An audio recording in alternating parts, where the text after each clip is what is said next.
Hey there guys, this is Sam and Justin at the Survival Review, and happy Halloween! Yep, and we're continuing our tradition on Halloween of doing either a Halloween franchise movie or a John Carpenter movie, and this year we're choosing to do a John Carpenter movie with his Christine. Now, Christine is a John Carpenter movie that we've always talked about, like, maybe doing on a Halloween, but it's always been that one where we're like, is that really like a Halloween movie? Yeah. And we always push it off and do something else. We finally got to it this year, and both of us, in watching it, were like, no, this is totally... This is definitely worth talking about. Absolutely. And I don't know what it was about this movie in my memory and in your memory that, like, had it maybe on like a lower tier of Carpenter. Yeah. Which it's obviously not as great as something like Halloween. Yeah.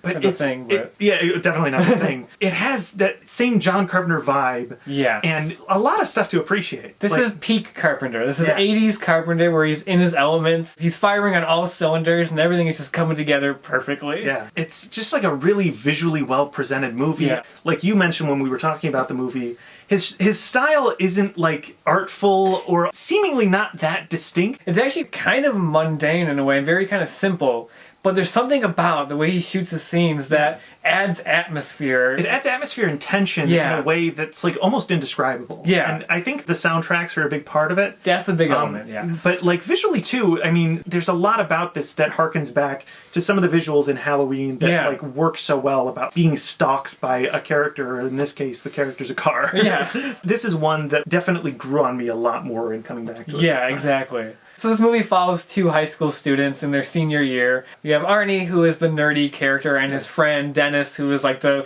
big all-star football, good-looking guy. Yeah, it's kind of weird that they're friends, but it works in the context of the movie. It seems like kind of a dynamic of sort of like his chance to rebel from his parents. He seems like a character who hasn't had the chance to be free in the way that he wants to. Oh, yeah. And that's where a lot of the conflict in the movie stems. Yeah. And so, like, you know, they're starting out their senior year, and there's all this stuff. Arnie's being bullied and everything. And later on, after the first day of school, they drive past this old rundown house. And the owner of the house is selling this old beat-up, rundown car. And for some reason, Arnie is just drawn to it. There's something, like, hypnotic about this car that is drawing him to it. And you have this old guy selling it to him. He knows the history of this car. Because basically, that car was his brother's car, and that brother loved that car more than anything, more than his entire family. Yeah. And the brother himself died in that car. Yeah. Which is what he leaves out when he's telling Arnie, and he's selling it to him. But you get the idea that, like, Arnie, even if he had told him that, there was nothing that was going to keep him from getting this car. He's screwing you, man. You could get a really decent car for that kind of money. Come on. Oh, Christine is decent. Everyone's like, this is a piece of junk. Like, why do you want this thing? Like, it's not worth it. And so he ends up taking it to this garage and slowly starts to rebuild it and bring it back.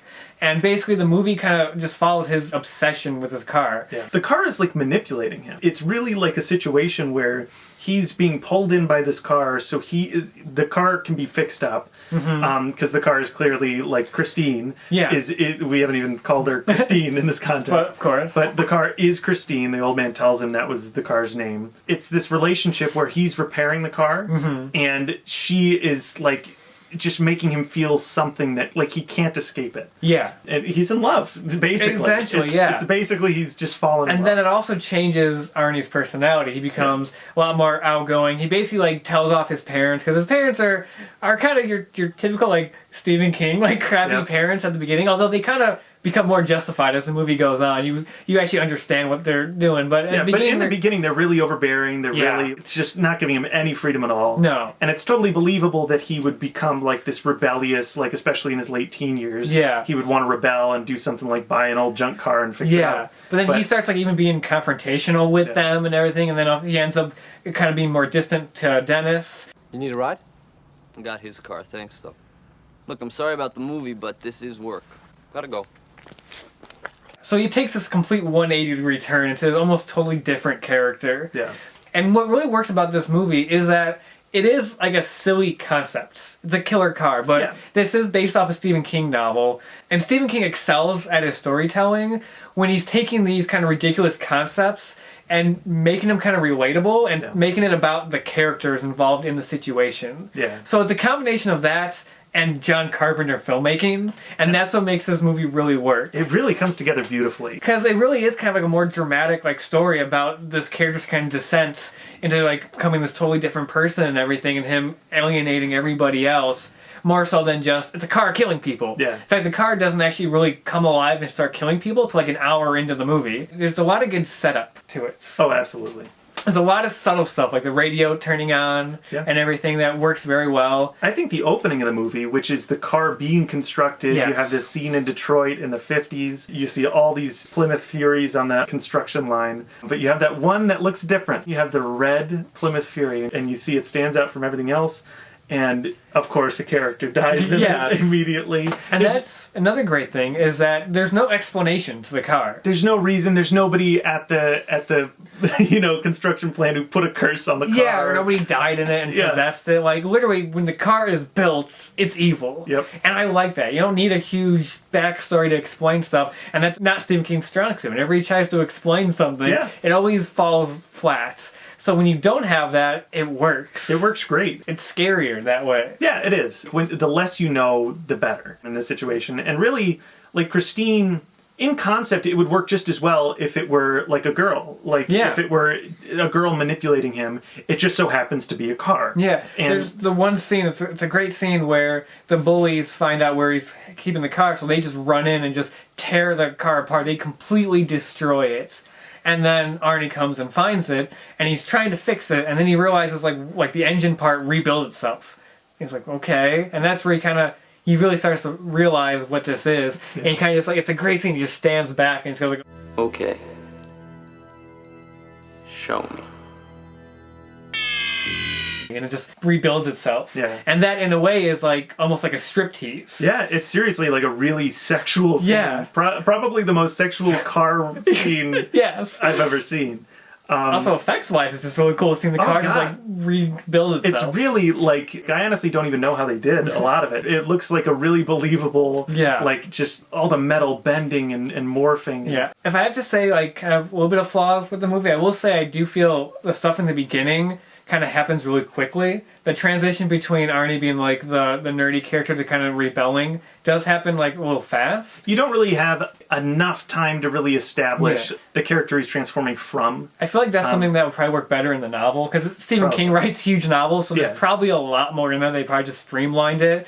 They're like, this movie can't be over 2 hours. It's an hour and 50 minutes. That's as good as long as we can get it. So we have to streamline it a bit. But the things you get, like, you get the idea. Yeah, it's not bad. It's not, like, confusing or anything. It's just like, I would have liked a little bit more. Or there's stuff with the girlfriend, with Arnie's girlfriend, where, like, it's the second time you see them together, but it's the first full scene of them together. Yeah. And she's like, I don't like that car. It makes me uncomfortable. And I'm like, I feel like we're missing something. It's like your first time seeing them together, and she's already, like, have issues with the car. And you're like, we like a little bit more there. You really needed a lot more of just his obsession at that point in the movie. I mean, you get the idea of his obsession with the car throughout. It just feels like it was missing just a little bit of extra pieces to kind of like expand it a little bit. Yeah.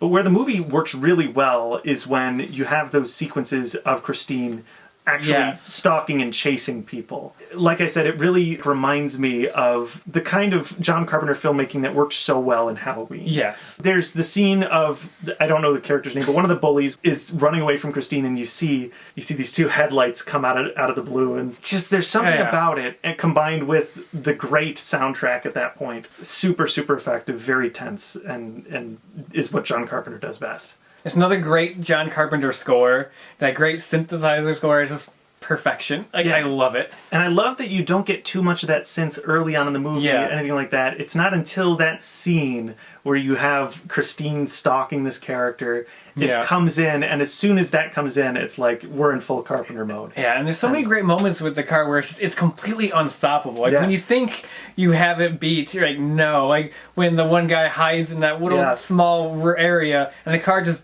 doesn't care, just drives through, destroys the sides and everything, drives through just to get him. It's just this, like, unstoppable force. Yeah. Or the coolest one is when the garage blows up. Oh, God, yeah. And the car just backs out on fire and just keeps chasing after the guy. You know, the shot where it's just the main bully running down the street in, like, pitch black, and only being lit up by the burning car that's chasing him.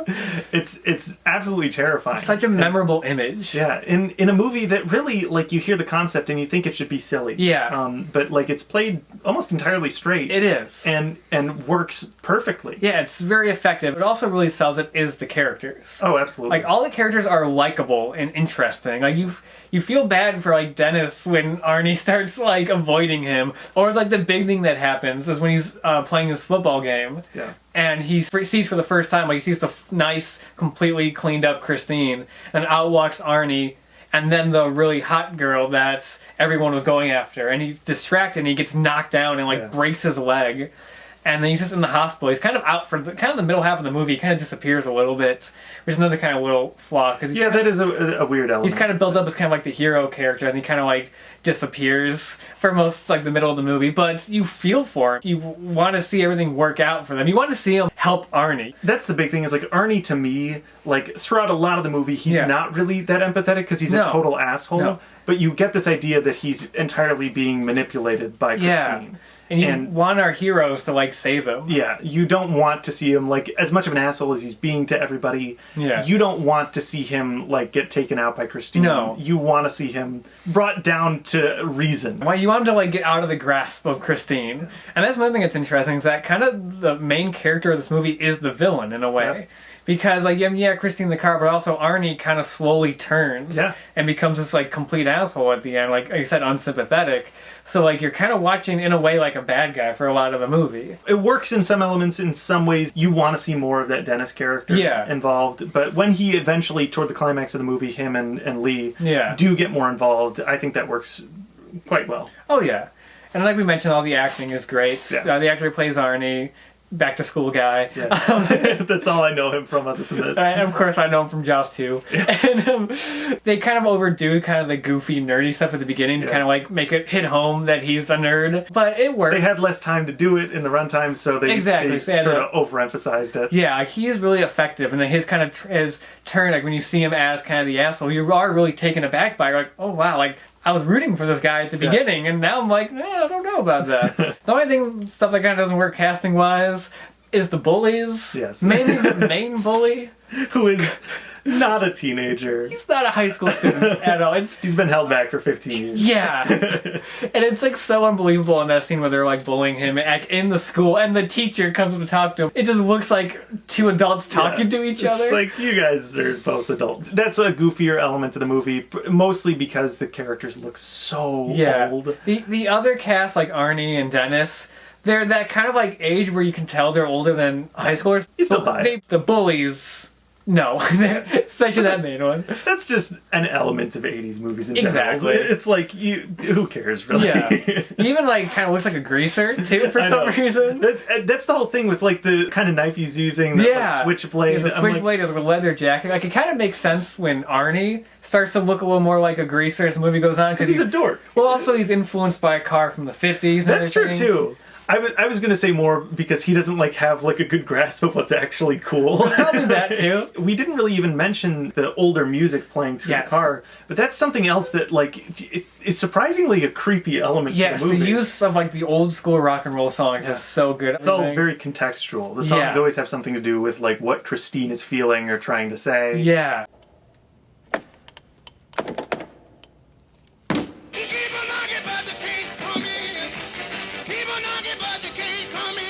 Gives Christine like a great personality. It really does. Like it's really weird. Like it's a car, but but it does have a distinct personality. Yeah, also just the look of it too. You just tell. Like I'm not a car person, but that's a really good looking car. It's a good looking car.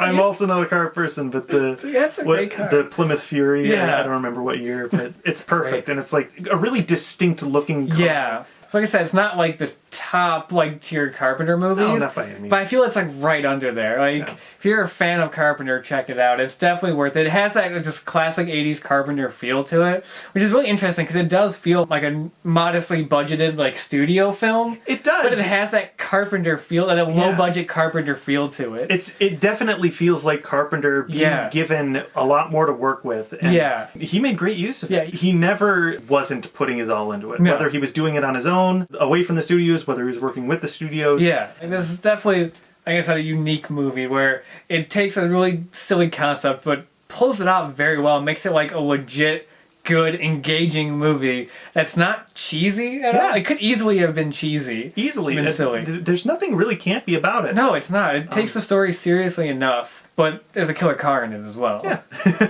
What movie isn't better with a killer car? And Harry Dean Stanton. Yeah, we didn't even mention Harry Dean. He just pops in like halfway through the movie as like a detective. It's like even later than halfway. It is. It's pretty late in, but because I remembered seeing his name in the credits, I'm like, oh, I always forget he's in this. I always forget he's in it. Which we almost forgot to mention. Exactly. But, like he's great as always. Great. He's always just like an angry smoking man. You know, in this one he's not angry though. He's very laid back. I guess so. Yeah. He's smoking. Don't worry. He's smoking because that probably wasn't even in the script. He's just like, I'm smoking. He might just like asked Carpenter for a cigarette. Yeah. And Carpenter, as he's smoking already, is just like, yeah, sure. Here you go. Yeah, here you go. And great stuff. I think it's because of that Carpenter like style and tone that his movies are just perfect for the Halloween season. It still has that great atmosphere that all of his best movies have. Yes. And even if it doesn't have the perfect structure that I think some of his best horror movies do, it still works really well. And it's one that, like, I think I'm going to be watching a lot more frequently than I did. Me too. Because I had only seen this movie once before rewatching it for this.